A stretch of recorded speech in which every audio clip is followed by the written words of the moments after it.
أعوذ بالله من الشيطان الرجيم بسم الله الرحمن الرحيم۔ سبق نمبر 14 نون ساکن اور تنوین۔ نون ساکن اور تنوین کے 2 قاعدے پڑھائے جا چکے ہیں سبق نمبر 12 میں، اور باقی کے 2 قاعدے ادغام اور اقلاب۔ ادغام: نون ساکن یا تنوین کے بعد حروف یرملون میں سے کوئی حرف آ جائے تو ادغام ہوگا۔ را اور لام میں بغیر غنہ کے اور باقی 4 حروف میں غنہ کے ساتھ، یعنی یہ جو ادغام ہے یہ نون ساکن اور تنوین کا ہے، تو نون ساکن ہو یا تو تنوین ہو، دونوں کی بات ایک ہی ہوتی ہے، کیونکہ اگر آپ پڑھیں حمزہ 2 زبر ان یا آپ پڑھیں حمزہ نون زبر ان، دونوں کے آخر میں نون ساکن کی ہی آواز آ رہی ہے، کوئی بھی حرف ہو، جیسے کہ تا 2 زبر تن یا پھر حمزہ تا زبر حمزہ، جیسے کہ تا 2 زبر تن یا پھر تا نون زبر تن، تو ان دونوں کے آخر میں بھی نون ساکن کی ہی آواز آئی، تو یہ آپ کو سمجھنا ہے کہ نون ساکن بھی ہو سکتا ہے یا تو تنوین یعنی 2 زبر 2 زیر 2 پیش بھی ہو سکتا ہے، ان میں سے کوئی بھی ہو۔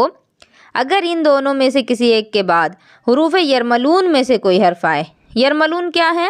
یا، را، میم، لام، واو، نون، یہ 6 حرف ہیں، یرملون ہیں، ان کو ملا کر کے لکھ دیا گیا۔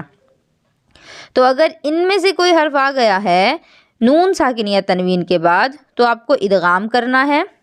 اب را اور لام میں بغیر غنہ کے، اس کے اندر جو را ہے اور یہ جو لام ہے، نون ساکن کے بعد یا تنوین کے بعد را یا لام آتا ہے تو آپ کو وہاں غنہ نہیں کرنا ہے، ناک سے نہیں پڑھنا ہے۔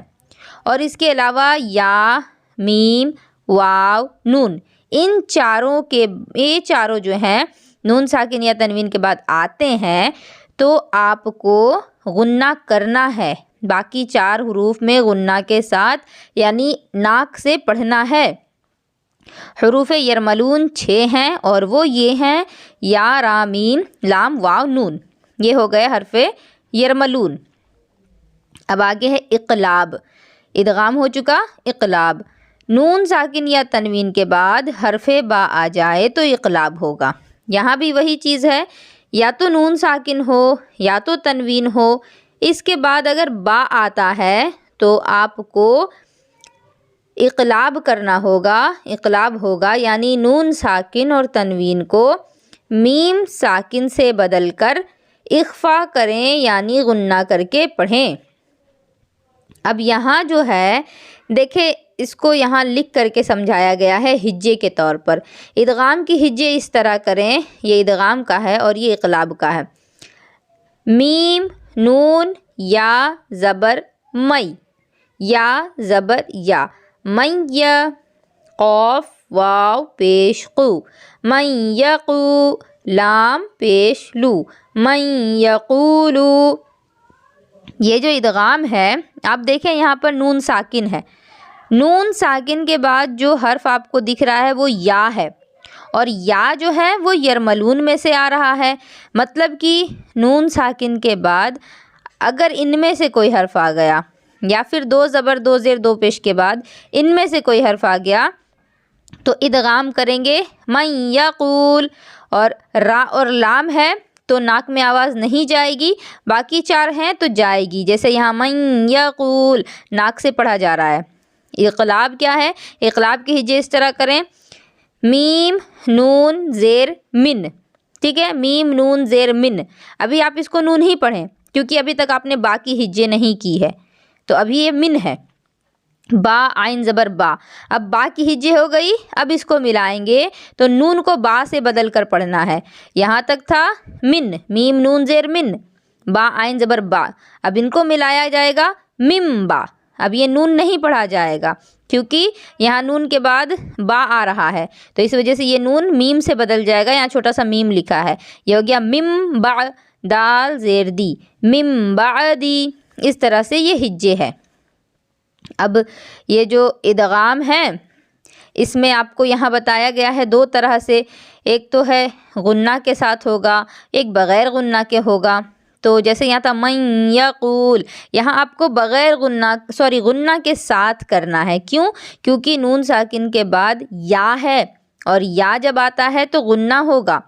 اسی طرح من ورق الجنہ، یہاں پر بھی دیکھیں نون کے بعد واو ہے، اور واو کو بھی آپ کو بتایا گیا ہے کہ غنہ ہوگا. صرف را اور لام کو چھوڑ دیں، اس کے علاوہ چاروں میں سے کچھ بھی ہے تو اب چاہے نون ساکن رہے چاہے پھر تنوین، جیسے میں تنوین کی بھی دکھا دوں. جیسے یہاں دیکھیے دو پیش ہے رجل یسعی، یہاں دو پیش ہے، دو زبر دو زیر دو پیش ہی تنوین ہے. تو را زبر را، جیم پیش جو، رجو، لام دو پیش لن، یہ تو ٹھیک ہے لن ابھی ہے، لیکن اس کو آپ کو ملانا ہے یا سے. لام یا دو پیش لوئیں، رجو لوئیں، یا سین زبر یس، ہم آئین کھڑا زبر آ، رجو لوئیں یس آ.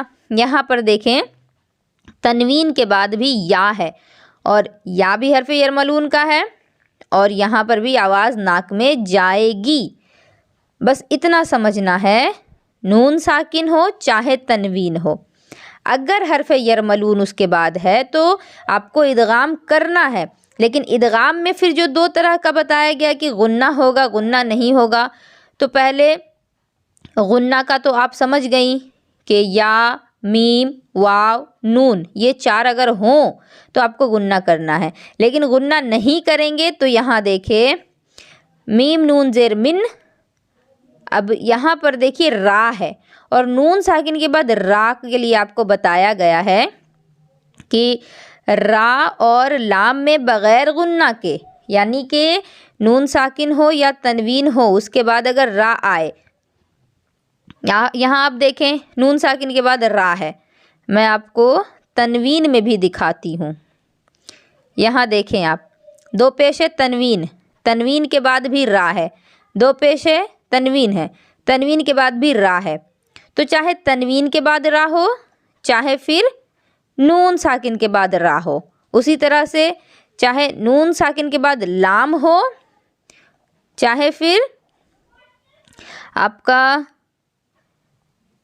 تنوین کے بعد لام ہو، تنوین کے بعد لام. جیسے کہ یہاں دیکھیے تنوین کے بعد دو زبر ہے نا، یہ دو زبر جو ہے اسی کو تنوین کہہ رہے ہیں. اب یہاں دو زبر کے بعد پھر یہاں پر لام آ گیا، تو بات اتنی سی ہے کہ نون ساکن کے بعد آپ کو اگر لام یا را دکھے، یا پھر تنوین کے بعد آپ کو را یا تنوین کے بعد آپ کو لام دکھے، تو دونوں کنڈیشن میں آپ کو ناک میں آواز نہیں لے جانی. یہاں پڑھیں گے رؤوف الرحیم، بالکل ناک میں آواز نہیں گئی.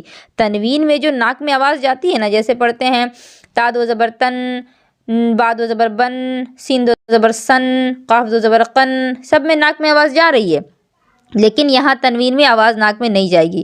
محمد الرسول اللہ رؤوف الرحیم مصدقا لما، یہاں پر بھی تنوین کو بالکل ناک سے نہیں پڑھا گیا. ویل لکل، یہ ہو گیا تنوین کا. اسی طرح سے نون ساکن کا بھی تھا من ربک، من ربہم، من لدنہ، یکل لہ، یہ ہو گیا آپ کا بغیر غنہ کے. اور غنہ کب ہوگا؟ وہی چیز ہے جو یہاں آپ کو دکھایا گیا کہ تنوین کے بعد یا ہے، تنوین کے بعد واو ہے، پھر یہاں بھی تنوین کے بعد یا ہے، تنوین کے بعد میم ہے، تنوین کے بعد میم ہے، تنوین کے بعد نون ہے. تو چار تھا، یا، واو، میم، نون. اب کہیں بھی آپ کو دکھے تنوین کے بعد یہ چاروں کہیں بھی دکھے، اسی طرح نون ساکن کے بعد بھی یہ چاروں کہیں بھی دکھے، نون ساکن کے بعد یا، نون ساکن کے بعد واو، نون ساکن کے بعد یا، نون ساکن کے بعد واو، نون ساکن کے بعد میم، نون ساکن کے بعد نون. تو ایسا جہاں بھی آپ کو دکھے آپ کو ناک سے پڑھنا ہے. جیسے من یقول من ورق الجنہ، من یوم، من ولی، من مشہد، من مثلہ، من نصیر، من نصیر، من نطفۃ۔ یہ ہو گیا آپ کا ادغام۔ اب اگلا ہے اقلاب۔ اب اقلاب کی ہجے پڑ چکی ہیں، تو اقلاب میں بھی وہی چیز ہے، نون ساکن اور تنوین ہی کی بات ہے۔ اقلاب کیسے پہچانیں گے؟ جہاں وہیں یہ چھوٹا سا میم آپ کو دکھے گا نا، جہاں بھی، بس آپ کو سمجھ جانا ہے یہاں نون کو پڑھنا ہی نہیں ہے۔ یہ تو ایک آسان طریقہ ہے کہ جہاں بھی یہ میم، اس میم کو میم قطنی کہتے ہیں، یہ چھوٹا سا میم آپ کو قرآن شریف میں جہاں دکھ جائے، چاہے وہاں نون ہو چاہے وہاں تنوین ہو، تنوین ہو، دو زبر دو زیر دو پیش، آپ کو میم پڑھنا ہے۔ من بعدی، من بقلیہا، انبئہم، لیمبذن، قولا بلیغا۔ دیکھیے نون تھا تو بھی میم پڑھے، دو زبر یعنی تنوین ہے تو بھی میم پڑھے۔ خبیرم بصیرا، جنت بربوت، کرام بررہ، حلم بہذا، صم بکم، ہر جگہ آپ کو نون کو میم سے بدل دینا ہے۔ امید ہے کہ یہ سبق آپ لوگوں کو اچھے سے سمجھ میں آ جائے گا۔